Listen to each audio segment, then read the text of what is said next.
if you start to fail, and why would someone fail? Well, God.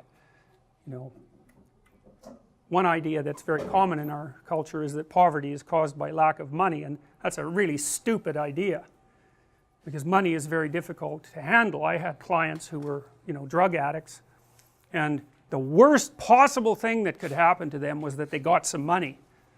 They're just done. First of all, they were hanging around with people who were a little on the sociopathic side, and so especially if they weren't that bright and couldn't defend themselves very well, as soon as they got money, well, it was off to the bar with all the friends. And one guy I remember in particular, every time he got his disability check, he was gone for 5 days. You usually found him in a ditch, because he'd just go to the bar, spend every cent he had on alcohol and cocaine, and wake up in a ditch, 3/4 dead, eventually completely dead.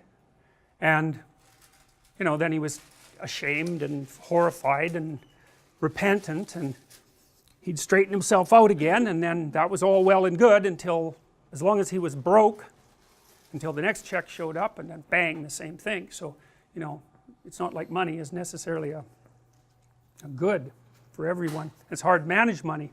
It's really easy for it to disappear. I mean, elderly people have a hell of a time now because crooks are contacting them on the internet non-stop, and so just giving people money is like, it's like pouring water in their hands.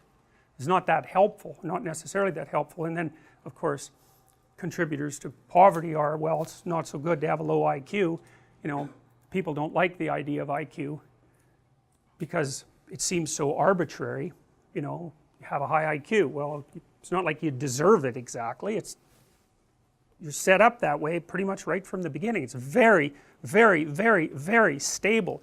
You can make a high IQ person stupider by not educating them up to the level of their possibility, but taking someone who has a low IQ and trying to raise that, it's like, if you can figure out how to do that, well, it's Nobel Prize time for you, because people have tried that a lot, and most recently with those lumosity games and that sort of thing, and the evidence that those produce anything other than brilliant performances on the lumosity game itself is basically zero. We haven't been able to figure out how to see, because intelligence is a cross-domain phenomena, and you can get really good in a single domain by practicing like mad, and what you'd want is to practice like mad in a single domain and hope that it generalized to other domains.